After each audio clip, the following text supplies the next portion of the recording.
सांस रोको और खेल देखो, क्योंकि जो दिखाई देता है वही सत्य नहीं होता। सत्य वह है जो देखने वाले के भीतर घट रहा है। और जब तुम अपनी सांस को कुछ क्षणों के लिए थाम लेते हो तो मन को आदेश नहीं देते, बल्कि उसे अवसर देते हो कि वह अपने असली रूप को प्रकट करे। इस रोक में कोई जोर नहीं है, कोई हिंसा नहीं है। यह रोक ऐसे है जैसे लहर समुद्र से मिलने से पहले एक पल को ठहर जाए, और उसी ठहराव में तुम्हें पहली बार एहसास होता है कि शरीर केवल मांस नहीं बल्कि ऊर्जा का जीवंत क्षेत्र है, जहां हर धड़कन, हर स्पंदन, हर सूक्ष्म कंपन एक गुप्त भाषा में तुमसे बात कर रहा है। अब भीतर उतरने दो अपनी चेतना को।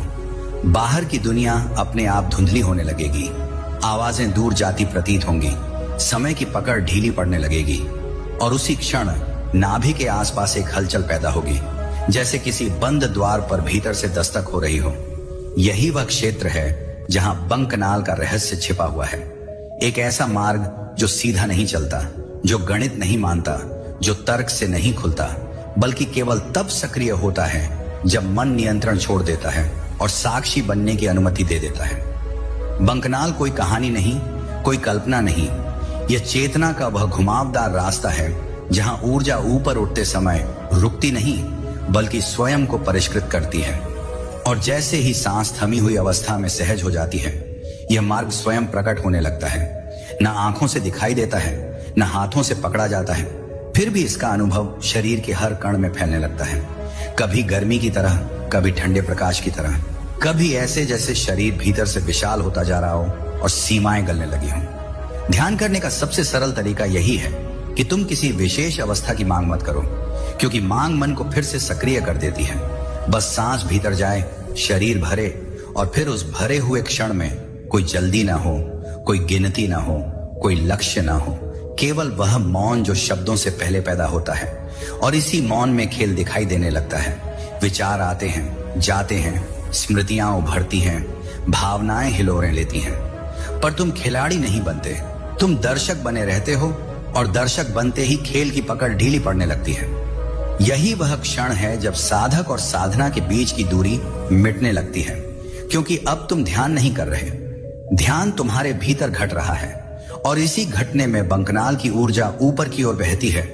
रीढ़ में एक सूक्ष्म जागृति पैदा होती है, मस्तिष्क के भीतर जैसे कोई दीपक जल रहा हो, बिना तेल, बिना बाती, केवल उपस्थिति से प्रकाशित। और यह प्रकाश किसी दर्शन का नहीं बल्कि स्पष्टता का संकेत है। इस अवस्था में भय भी आ सकता है, क्योंकि जो जाना पहचाना है वह टूटने लगता है। शरीर कभी भारी लग सकता है, कभी बिल्कुल हल्का। सांस कभी बहुत सूक्ष्म महसूस होती है, कभी जैसे गायब हो गई हो। लेकिन यही तो द्वार है जहां अधिकतर लोग लौट जाते हैं और कुछ आगे बढ़ जाते हैं। और जो आगे बढ़ता है वही समझ पाता है कि ईश्वर कोई सत्ता नहीं बल्कि चेतना की गहराई है, जिसे भीतर उतर कर ही जाना जा सकता है। अब धीरे धीरे यह अनुभव स्थिर होने लगता है। मन की चंचलता अपने आप थक जाती है, विचारों की कतार बिखर जाती है, और एक गहरी शांति जन्म लेती है जो खुशी से अलग होती है, क्योंकि इसमें उत्तेजना नहीं होती। यह ऐसी शांति है जो बिना कारण के होती है, और यही शांति बंकनाल के पूर्ण सक्रिय होने का संकेत है, जहां ऊर्जा केवल ऊपर नहीं जाती बल्कि हर कोशिका को जागृत करती है।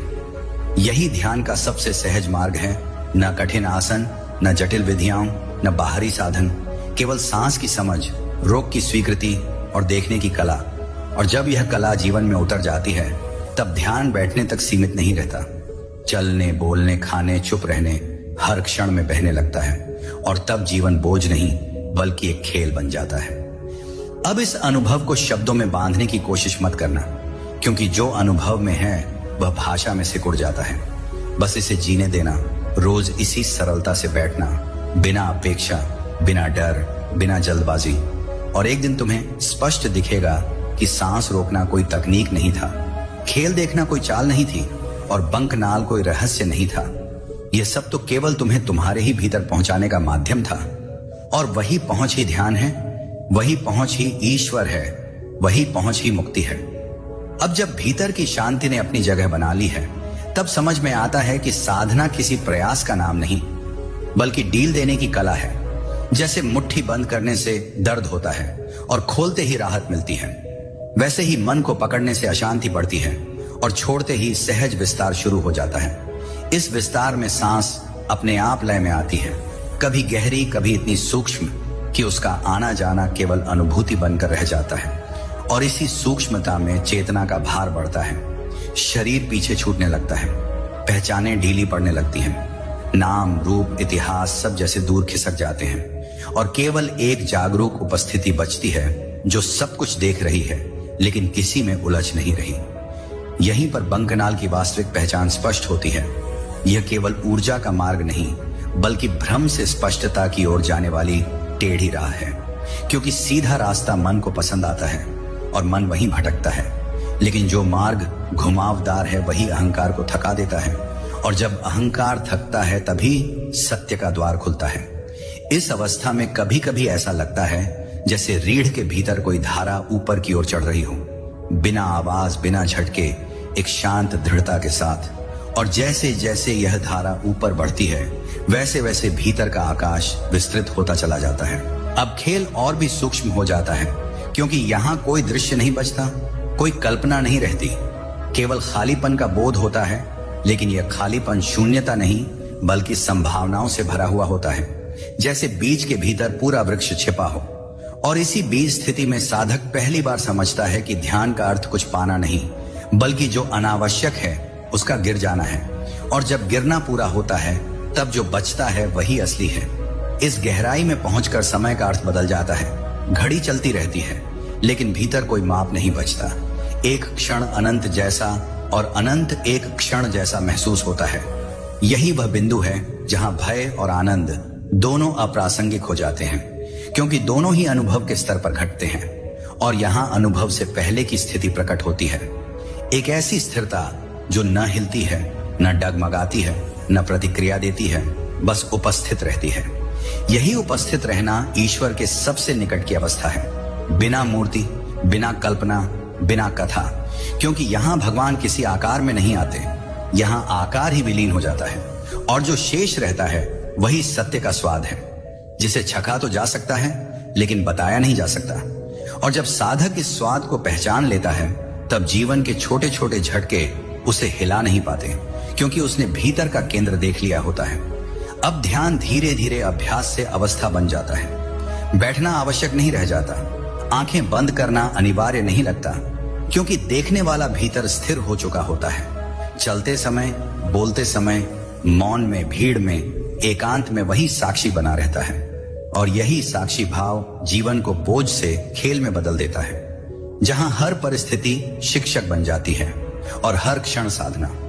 अब समझ में आता है कि सांस रोकना केवल प्रवेश था, खेल देखना केवल प्रशिक्षण था और बंकनाल केवल संकेत था। असली यात्रा तो उस बिंदु तक पहुंचना थी जहां खोज समाप्त हो जाती है, जहां प्रश्न गल जाते हैं, जहां उत्तर की आवश्यकता नहीं बचती और वही समाप्ति वास्तव में शुरुआत बन जाती है। एक ऐसी शुरुआत जहां जीवन को बदला नहीं जाता बल्कि समझा जाता है। अब कुछ भी थामे रखने की आवश्यकता नहीं, कुछ भी छोड़ने की कोशिश नहीं। जो आता है आने दो, जो जाता है जाने दो। भीतर का आकाश सबको जगह देता है लेकिन किसी से बंधता नहीं। और यही मुक्त चेतना ध्यान का अंतिम स्वाद है, जहां साधक और साधना एक हो जाते हैं, जहां रास्ता और मंजिल अलग नहीं रहते और जहां सांस, शरीर, मन सब एक शांत नृत्य में लीन हो जाते हैं। और तब बिना शब्दों के स्पष्ट हो जाता है कि खेल देखा जा चुका है, रहस्य खुल चुका है और खोज अपने घर लौट आई है। अब चेतना इतनी शांत हो चुकी है कि शांति भी ध्यान भंग नहीं करती। भीतर एक ऐसा ठहराव जन्म ले चुका है जो किसी प्रयास का परिणाम नहीं बल्कि स्वाभाविक विश्राम है। जैसे लंबी यात्रा के बाद शरीर स्वयं बैठ जाना चाहता है, वैसे ही मन अब दौड़ना भूलने लगता है और इसी भूल में असली स्मरण घटता है। वह स्मरण जो बताता है कि तुम कभी बंधे ही नहीं थे, केवल देखने की दिशा उलटी थी। और जब दिशा भीतर की ओर मुड़ती है तब बंकनाल केवल मार्ग नहीं रहता बल्कि अनुभव की धड़कन बन जाता है, एक जीवित कंपन जो बिना आवाज के पूरे अस्तित्व में फैलता है। इस अवस्था में सांस अब रुकती नहीं और चलती भी नहीं, वह केवल होती है, जैसे आकाश में बादल होते हैं, न आना न जाना, बस उपस्थिति। और यही उपस्थिति खेल को अत्यंत सूक्ष्म बना देती है, क्योंकि अब खेल विचारों का नहीं, पहचान का होता है। तुम देखते हो कि कौन देख रहा है, और यह देखना किसी प्रश्न से नहीं बल्कि गहन सजगता से उपजता है। जैसे दर्पण स्वयं को नहीं देख सकता, लेकिन प्रतिबिंब के मिटते ही उसकी स्वच्छता स्पष्ट हो जाती है। यहीं पर बंकनाल का सबसे गूढ़ रहस्य खुलता है कि यह ऊपर जाने की प्रक्रिया नहीं बल्कि भीतर पिघलने की घटना है।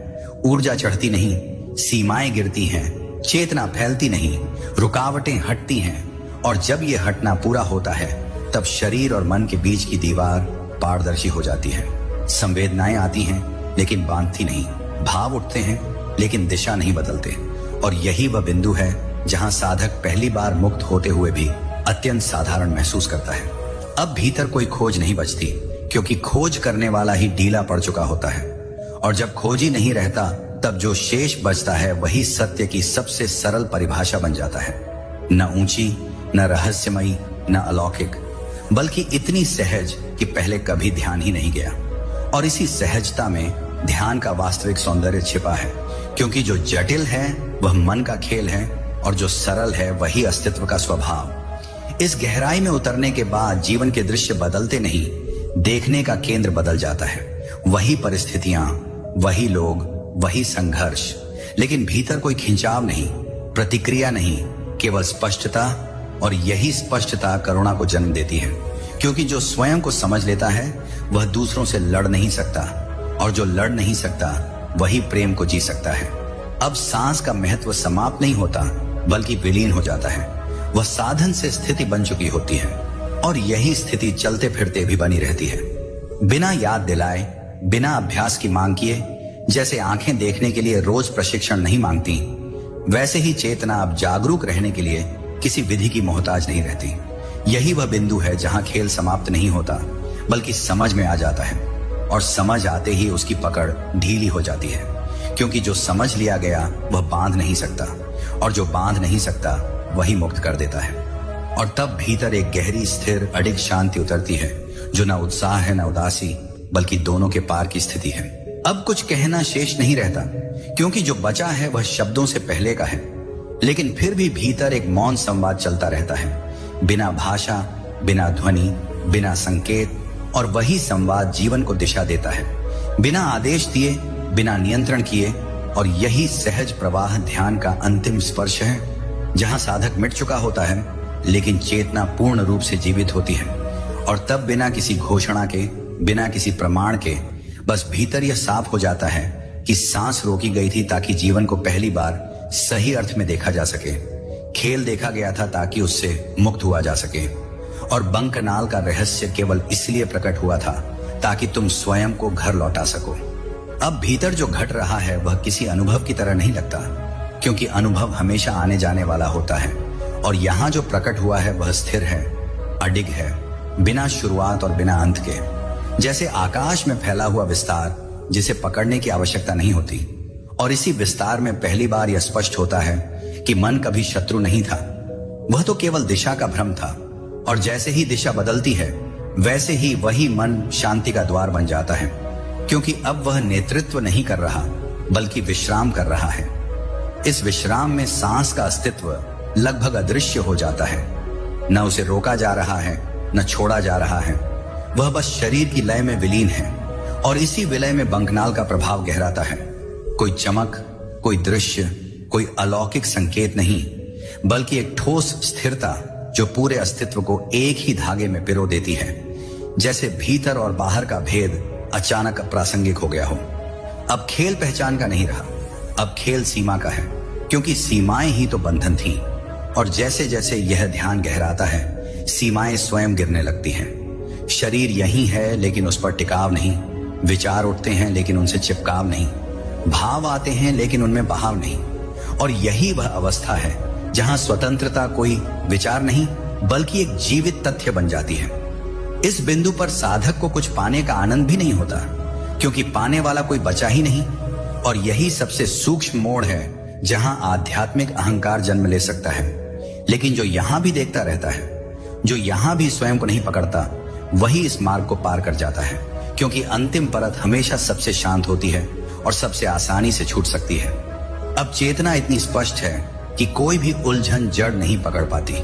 जैसे सूरज के सामने अंधकार टिक नहीं सकता, वैसे ही इस सजगता के सामने भ्रम ठहर नहीं सकता, और यही सजगता जीवन के हर क्षण में फैलने लगती है, बिना किसी घोषणा के, बिना किसी प्रयास के, बस जैसे सुगंध हवा में अपने आप फैल जाती है।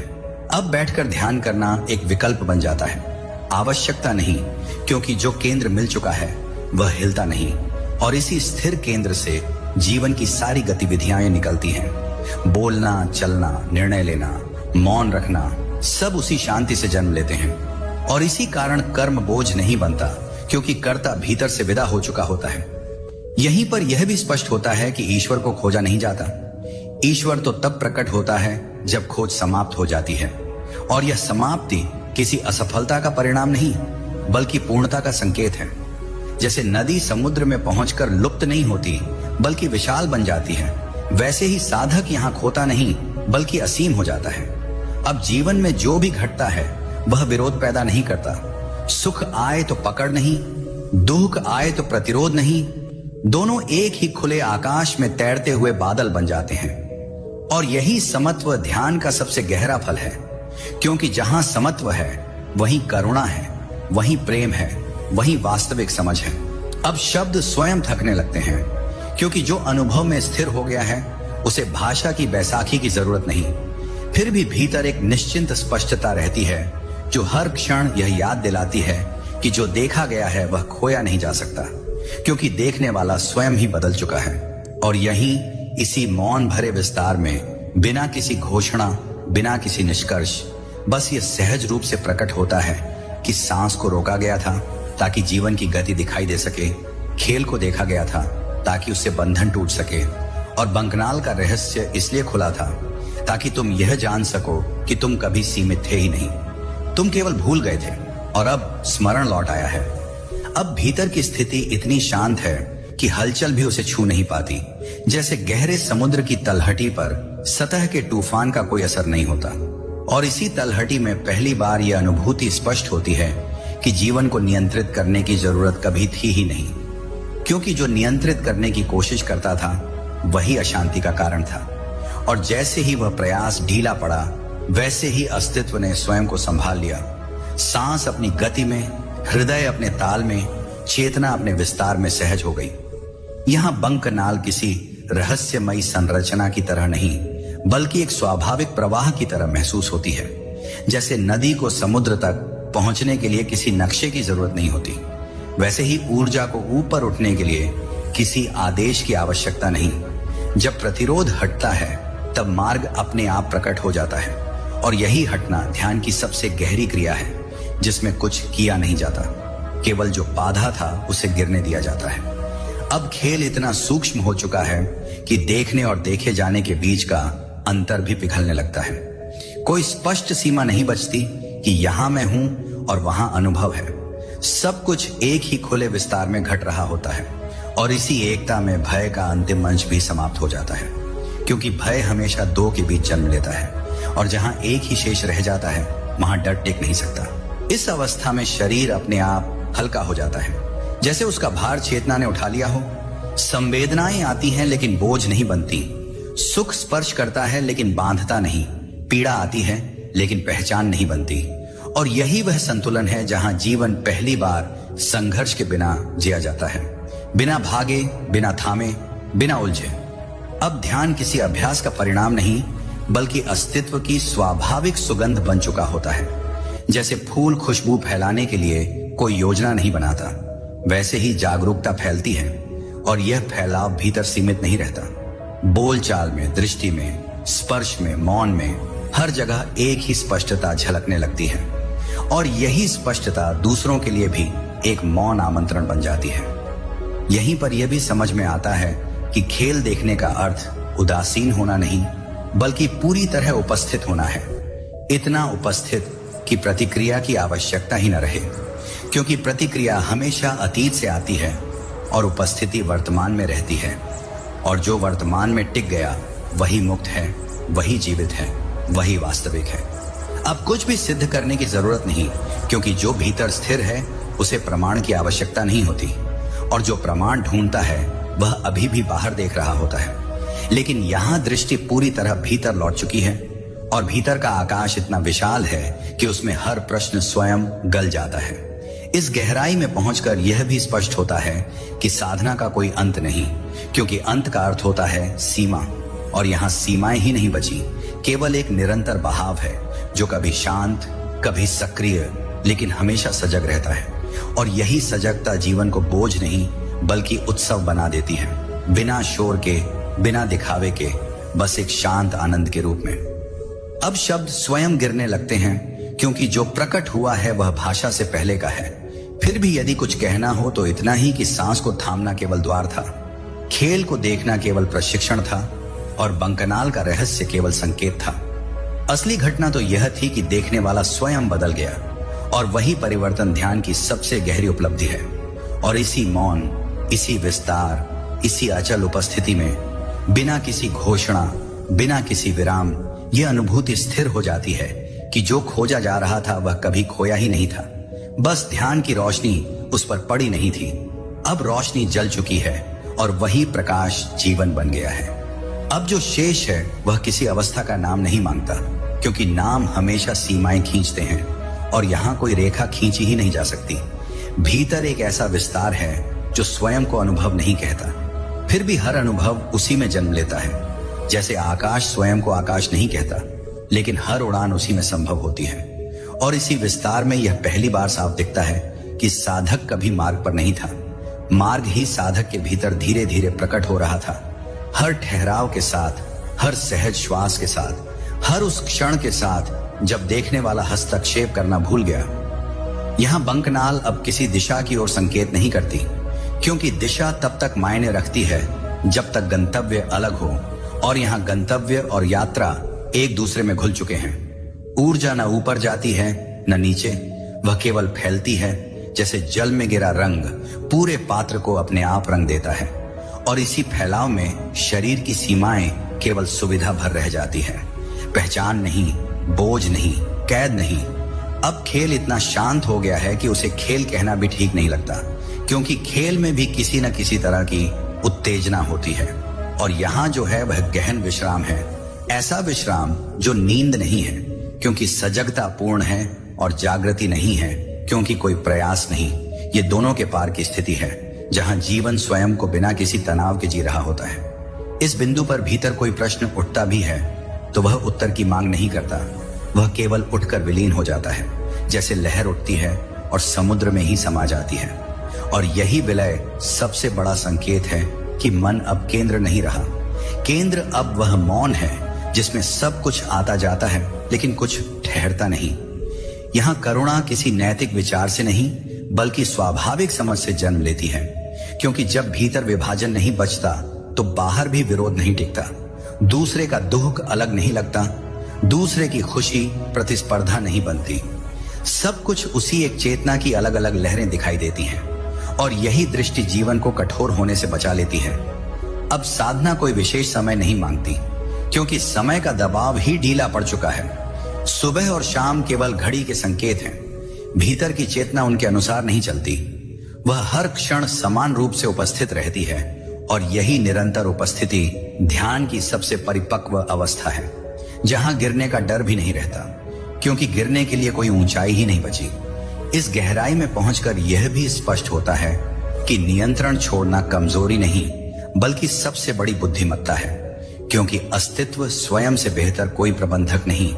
और जब यह भरोसा भीतर उतर जाता है तब जीवन के निर्णय बोझ नहीं बनते, वे स्वाभाविक रूप से घटते हैं, बिना अपराध बोध, बिना पश्चाताप, बिना भय। अब शब्दों का सहारा धीरे धीरे छूटता जाता है, फिर भी यदि कुछ बहता है तो वह मौन की भाषा में बहता है, बिना अक्षर, बिना ध्वनि, लेकिन पूरी स्पष्टता के साथ। और यही भाषा भीतर से जीवन को दिशा देती है, बिना आदेश, बिना नियम, बिना संघर्ष। और इसी निरंतर शांति में यह बात बिना किसी तर्क के स्पष्ट हो जाती है कि सांस को रोका गया था ताकि जीवन की गति दिखाई दे सके, खेल को देखा गया था ताकि उससे बंधन टूट सके। बंकनाल का रहस्य इसलिए खुला था ताकि भीतर की यात्रा पूरी हो सके। और जब यात्रा पूरी होती है तब कोई घोषणा नहीं होती, कोई उपलब्धि नहीं सजाई जाती, बस जीवन पहले से अधिक सरल, अधिक सच्चा, अधिक हल्का हो जाता है। और यही सरलता ध्यान की सबसे गहरी पहचान बन जाती है। अब जो भीतर स्थिर है वह किसी उपलब्धि की तरह महसूस नहीं होता, क्योंकि उपलब्धि हमेशा तुलना मांगती है और यहाँ तुलना का कोई आधार शेष नहीं। ये एक ऐसी सहज स्थिति है जहाँ होना ही पर्याप्त है। कुछ जोड़ने की आवश्यकता नहीं, कुछ घटाने का आग्रह नहीं। और इसी पर्याप्तता में पहली बार यह बोध उभरता है कि जीवन कभी अधूरा था ही नहीं। अधूरापन तो केवल दृष्टि की थकान थी, जो अब विश्राम में बदल चुकी है। और इस विश्राम में चेतना स्वयं को बिना किसी पहचान के जानने लगती है। यहाँ बंकनाल अब रहस्य नहीं, बल्कि स्पष्टता का संकेत बन जाती है। जैसे धुंध छौंटने पर रास्ता अचानक नहीं बनता, बल्कि पहले से मौजूद होना दिखाई देने लगता है, वैसे ही यह मार्ग भी हमेशा था। बस मन की भागदौड़ में उसका आभास नहीं हो पा रहा था। और जैसे ही भीतर की गति धीमी हुई, यह घुमावदार प्रवाह स्वयं प्रकट हो गया, बिना किसी प्रयास के, बिना किसी योजना के। अब खेल का स्वरूप पूरी तरह बदल चुका है। पहले विचार चलते थे, फिर भाव हिलते थे, फिर पहचानें ढीली पड़ी, और अब केवल शुद्ध सजगता बची है, जो न किसी चीज को पकड़ती है, न किसी से दूर भागती है। वह सबको आने देती है और सबको जाने देती है, और यही आने जाने की स्वतंत्रता जीवन को भारी होने से बचा लेती है। इस स्थिति में मौन खाली नहीं लगता, बल्कि गहन अर्थ से भरा हुआ महसूस होता है, जैसे कोई अनकहा संवाद चल रहा हो, जिसमें शब्दों की आवश्यकता नहीं, और इसी संवाद में भीतर की दिशा स्वयं तय होती है, बिना सोच विचार के, बिना गणना के। जैसे पक्षी उड़ान के लिए नक्शा नहीं बनाता, फिर भी सही दिशा में चला जाता है। अब साधक और संसार के बीच का संघर्ष समाप्त नहीं होता, बल्कि अप्रासंगिक हो जाता है, क्योंकि संघर्ष तभी तक होता है जब तक भीतर खिंचाव होता है, और जब खिंचाव नहीं रहता तब परिस्थितियां आती हैं, घटती हैं, बदलती हैं, लेकिन भीतर कोई घाव नहीं छोड़ती, कोई गांठ नहीं बनाती। और यही वह स्वतंत्रता है जिसे बाहर खोजा गया था। यहां पहुंचकर यह भी स्पष्ट हो जाता है कि करुणा कोई अभ्यास नहीं, बल्कि स्वाभाविक प्रतिक्रिया है।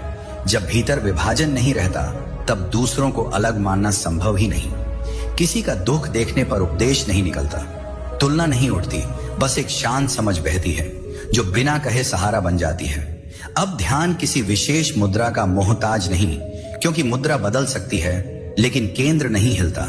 आंखें खुली हों या बंद, शब्द हों या मौन, भीतर की स्पष्टता समान बनी रहती है। और यही निरंतरता ध्यान को जीवन से अलग नहीं, बल्कि जीवन के भीतर घुला हुआ बना देती है। इस गहराई में कोई अंतिम घोषणा नहीं होती, कोई प्रमाण नहीं मांगा जाता, क्योंकि जो स्पष्ट है उसे सिद्ध करने की आवश्यकता नहीं, और जो सिद्ध करना चाहता है वह अभी भी संदेह में खड़ा है। लेकिन यहां संदेह गल चुका है, विश्वास के कारण नहीं, बल्कि प्रत्यक्ष अनुभव के कारण। अब जो बचा है वह अत्यंत साधारण है, इतना साधारण कि पहले कभी ध्यान ही नहीं गया। सांस आती है, शरीर चलता है, जीवन घटता है, और इनके बीच एक शांत साक्षी उपस्थित रहता है, न हस्तक्षेप करता हुआ, न उदासीन, बस पूरी तरह जागृत। और यही जागृति ध्यान की सबसे शुद्ध अभिव्यक्ति है। और इसी सहज उपस्थिति में यह बिना किसी विचार के स्पष्ट हो जाता है कि सांस को थामना केवल प्रवेश था, देखने का अभ्यास केवल तैयारी था, बंकनाल का संकेत केवल दिशा सूचक था। असली घटना तो यह थी कि देखने वाला स्वयं सरल हो गया, और जब देखने वाला सरल होता है तब जीवन अपने आप सत्य बन जाता है, बिना प्रयास, बिना संघर्ष, बिना शोर। अब भीतर जो शांति है वह किसी साधना का परिणाम नहीं लगती, क्योंकि परिणाम हमेशा भविष्य से जुड़ा होता है, और यहाँ भविष्य का कोई दबाव नहीं बचा। यह शांति वर्तमान की गहराई से निकली हुई है, इतनी गहरी कि उसमें हलचल भी विश्राम जैसी लगती है। जैसे हवा में हिलता पत्ता भी वृक्ष की स्थिरता को नहीं तोड़ता। और इसी स्थिरता में पहली बार यह स्पष्ट होता है कि मन का शांत होना लक्ष्य नहीं था, मन का समझा जाना ही पर्याप्त था। और जैसे ही समझ पूरी हुई, वैसे ही शोर अपने आप गिर गया। अब बंकनाल किसी मार्ग की तरह अनुभव नहीं होती, बल्कि एक जीवित निरंतरता की तरह महसूस होती है, जैसे भीतर का हर कण एक ही लय में सांस ले रहा हो, बिना आदेश, बिना ताल ठोकने वाले के। और इसी लय में शरीर की सीमाएं कठोर नहीं रहती, वे केवल संकेत भर बन जाती हैं, जिससे जीवन स्वयं को व्यक्त कर सके, न कि कैद कर सके। यहाँ खेल देखने का अर्थ और भी गहरा हो जाता है, क्योंकि अब देखने वाला किसी दृश्य को नहीं देख रहा, वह स्वयं देखने की प्रक्रिया को देख रहा है।